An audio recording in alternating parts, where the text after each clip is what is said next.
Hello dear candidate, आप सभी का स्वागत है हमारे चैनल नो इट ऑल पर।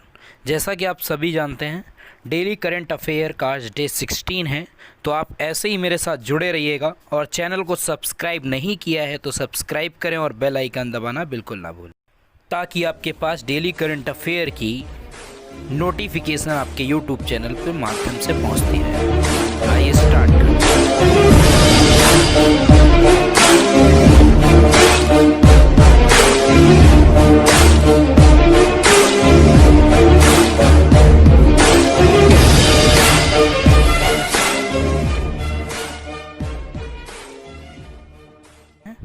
तो आज हम सबका पहला क्वेश्चन होगा, निम्न में से किसे 2020 वर्ल्ड फूड प्राइज के लिए चुना गया है। ऑप्शंस हैं doctor Sanjay Rajaram, doctor Ratanlal, doctor Howarth Buis या डॉक्टर साइमन एन ग्रूट। तो आइए दोस्तों इस क्वेश्चन का सही आंसर जानते हैं। प्रसिद्ध भारतीय अमेरिकी मृदा वैज्ञानिक डॉक्टर रतनलाल को 2020 वर्ल्ड फूड प्राइज से सम्मानित किया गया है। उन्हें यह पुरस्कार प्राकृतिक संसाधनों में संरक्षण और जलवायु परिवर्तन को कम करने के लिए, खाद्यान्न उत्पादनों को बढ़ाने के लिए एवं मृदा केंद्रित दृष्टिकोण विकसित करने और उसे मृदा धारा से जोड़ने के लिए दिया गया है। पुरस्कार स्वरूप उन्हें $2.5 लाख की राशि दी गई है। डॉक्टर रतनलाल द्वारा तैयार मृदा स्वास्थ्य संरक्षण और कार्बन के पुनर्गठन की रणनीति को संयुक्त राष्ट्र जलवायु परिवर्तन सम्मेलन में 3 बार अपनाया जा चुका है। वे 2007 में जलवायु परिवर्तन और अंतिम सरकारी पैनल में अपने योगदान के लिए नोबेल शांति पुरस्कार प्रमाण पत्र प्राप्तकर्ताओं में शामिल थे। तो इस क्वेश्चन का जो सही आंसर है डॉक्टर रतनलाल, यानी ऑप्शन नंबर आपका बी। तो आइए दोस्तों आज बात करते हैं आपके क्वेश्चन नंबर 2 की। विश्व बाल श्रम निषेध दिवस कब मनाया जाता है। ऑप्शंस हैं आपके पास 11 जून, 12 जून, 13 जुलाई या 15 जुलाई। तो इस क्वेश्चन का सही आंसर होगा 12 जून। आइए देखते हैं एक्सप्लेनेशन में। विश्व बाल श्रम निषेध दिवस प्रतिवर्ष 12 जून को आयोजित किया जाता है। इसका उद्देश्य बाल श्रम के किसी भी रूप में के खिलाफ विश्वव्यापी आंदोलन को बढ़ावा देना है। इस वर्ष के लिए इस दिवस की theme covid protect children from child labour now more than ever रखी गई है। यह थीम विशेष रूप से कोविड-19 से जूझती दुनिया के कम उम्र के बच्चों की रक्षा के लिए तत्काल आवश्यकता पर केंद्रित है। आईएलओ ने 2002 में बाल श्रम को रोकने और जागरूकता बढ़ाने के लिए इस दिवस को मनाने की शुरुआत की थी। तो आइए दोस्तों इसका सही जो आंसर होगा ऑप्शन नंबर बी, यानी कि 12 जून। आइए बात करते हैं आज के क्वेश्चन नंबर 3 की। हाल ही में जारी NRF इंडिया रैंकिंग 2020 में कौन सा संस्थान ओवरऑल कैटेगरी में पहले स्थान पर है। ऑप्शंस हैं IIT Delhi, IIT Bombay, IIT Madras या IIC बेंगलुरु। तो इसका दोस्तों सही आंसर होगा IIT मद्रास। मानव संसाधन विकास मंत्रालय के राष्ट्रीय संस्थागत रैंकिंग फ्रेमवर्क NIRF की इंडिया रैंकिंग 2020 में IIT मद्रास ओवरऑल कैटेगरी में पहले स्थान पर है। इस कैटेगरी में IIC बेंगलुरु दूसरे और IIT दिल्ली तीसरे पर। देश के शीर्ष विश्वविद्यालयों में IISc बेंगलुरु पहले, जवाहरलाल नेहरू विश्वविद्यालय दूसरे और बनारस हिंदू विश्वविद्यालय तीसरे स्थान पर है। इसी तरह शीर्ष कॉलेजों में मिरांडा कॉलेज पहले, lady Shri Ram college for women दूसरे और हिंदू कॉलेज तीसरे स्थान पर। इस रैंकिंग फ्रेमवर्क में मापदंडों के निम्न 5 समूहों पर संस्थाओं का मूल्यांकन किया जाता है।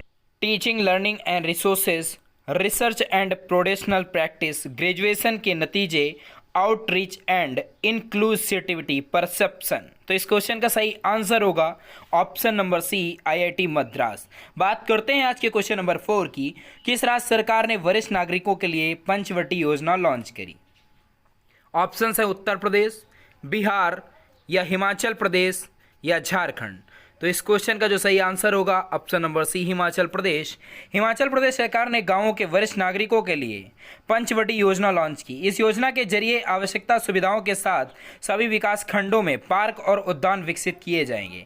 यह योजना वरिष्ठ नागरिकों की स्वास्थ्य अवस्थाओं को ध्यान में रखते हुए शुरू की गई, जिनमें पार्कों और उद्यानों का विकास मनरेगा और स्वच्छ भारत मिशन के तहत किया जाएगा।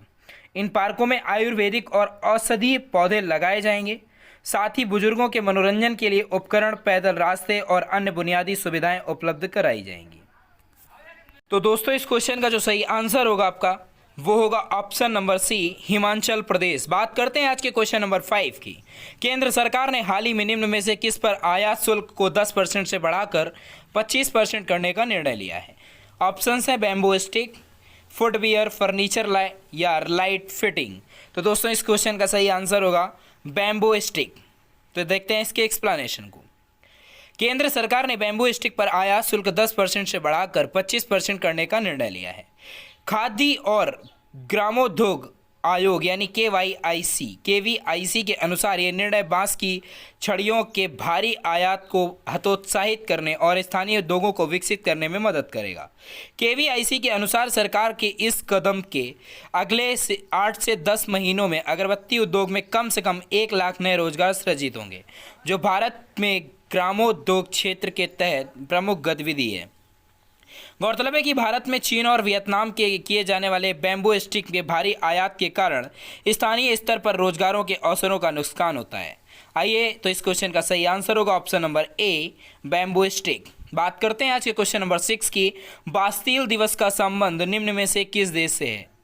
बास्तील दिवस ऑप्शन है आपके पास ब्रिटेन, फ्रांस, जर्मनी या भारत। तो इस क्वेश्चन का सही आंसर होगा फ्रांस। आइए देखते हैं एक्सप्लेनेशन में। बास्तील दिवस का संबंध फ्रांस से है, जिसे फ्रेंच नेशनल डे के रूप में भी मनाया जाता है। गौरतलब है कि फ्रांसीसी कवि और दार्शनिक वोल्टेयर को फ्रांस के शाही परिवार के खिलाफ बोलने के लिए बास्तील के किले में कैद किया गया था। 14 जुलाई 1789 को फ्रांस की जनता ने बास्तील के किले को ध्वस्त कर दिया, जिससे फ्रांसीसी क्रांति की शुरुआत मानी जाती है।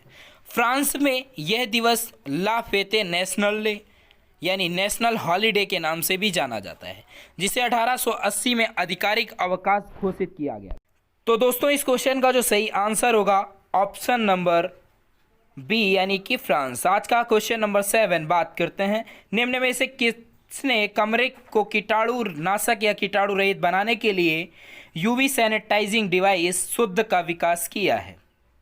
ऑप्शंस हैं IIT Kanpur, IIT Delhi, IIT Madras या आईआईएस बेंगलुरु। आइए देखते हैं। आईआईटी कानपुर की एक प्रयोगशाला ने शुद्ध नामक यूवी सैनिटाइजिंग डिवाइस का विकास किया। यह डिवाइस किसी भी सतह को कीटाणु रहित बना सकती है। यह एक स्मार्टफोन संचालित हैंडिंग अल्ट्रावायलेट डिसइंफेक्शन हेल्पर है। इसे 15 वाट की 6 यूवी लाइट्स से, जिसे व्यक्तिगत रूप से दूर से ही देखा जा सकता है। इसके प्रारंभिक परीक्षण के अनुसार यह डिवाइस लगभग 15 मिनट में 10x10 वर्ग फुट के कमरे को कीटाणु रहित कर सकता है। तो दोस्तों इस क्वेश्चन का सही आंसर होगा आईआईटी कानपुर और ऑप्शन नंबर ए सही होगा आईआईटी कानपुर। बात करते हैं आज के क्वेश्चन नंबर 8 की। विश्व युवा कौशल दिवस कब मनाया जाता है? ऑप्शंस है 14 जुलाई, 15 जुलाई, 17 अगस्त या 18 अगस्त। तो इसका सही आंसर होगा 15 जुलाई। देखते हैं एक्सप्लेनेशन में। विश्व युवा कौशल दिवस हर साल 15 जुलाई को मनाया जाता है। यह दिवस युवाओं के बीच कौशल विकास को बढ़ावा देने और उन्हें रोजगार के लिए सक्षम बनाकर किसी देश के विकास में उनका योगदान सुनिश्चित करने के लिए बनाया जाता है।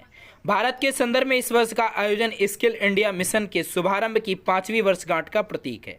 संयुक्त राष्ट्र महासभा ने 2014 में इस दिवस को नामित किया था। तो दोस्तों इस क्वेश्चन का सही आंसर होगा ऑप्शन नंबर बी 15 जुलाई। आइए बात करते हैं आज के क्वेश्चन नंबर 9 की। निम्न में से किस राज्य में ऑपरेशन मुस्कान की शुरुआत की गई है? ऑप्शंस हैं आपके पास उत्तर प्रदेश, मध्य प्रदेश, आंध्र प्रदेश या हरियाणा। तो इस क्वेश्चन का जो सही आंसर होगा ऑप्शन नंबर सी यानी कि आंध्र प्रदेश। आइए देखते हैं एक्सप्लेनेशन में। आंध्र प्रदेश राज्य के पुलिस महानिदेशक डीजीपी ने राज्य में ऑपरेशन मुस्कान की शुरुआत करी। इस अभियान का उद्देश्य अन्य राज्यों के लापता बच्चों का पता लगाना, बालश्रम और बंधु बालश्रम को रोकना और घरेलू सहायक के रूप में लगे बच्चों को बचाना है। इस अभियान के तहत पुलिस, राजस्व, किशोर कल्याण, महिला विकास एवं बाल कल्याण, श्रम, चिकित्सा एवं स्वास्थ्य और गैर सरकारी संगठनों की कई टीमों द्वारा होटलों, गैरेजों, कारखानों, घरों, दुकानों और अन्य जगहों पर छापेमारी की जा रही है। ये ऑपरेशन पूरे राज्य में 1 सप्ताह तक चलाया जाएगा।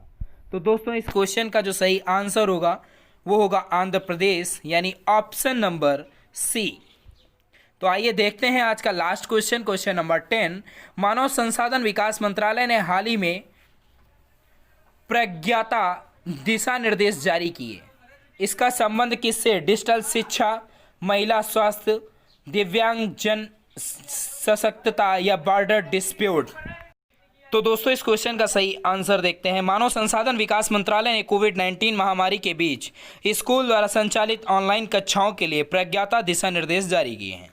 इस दिशा निर्देश के तहत मंत्रालय ने सुझाव दिया है कि प्री प्राइमरी छात्रों के लिए ऑनलाइन कक्षाएं दिन में 30 मिनट से अधिक नहीं होनी चाहिए।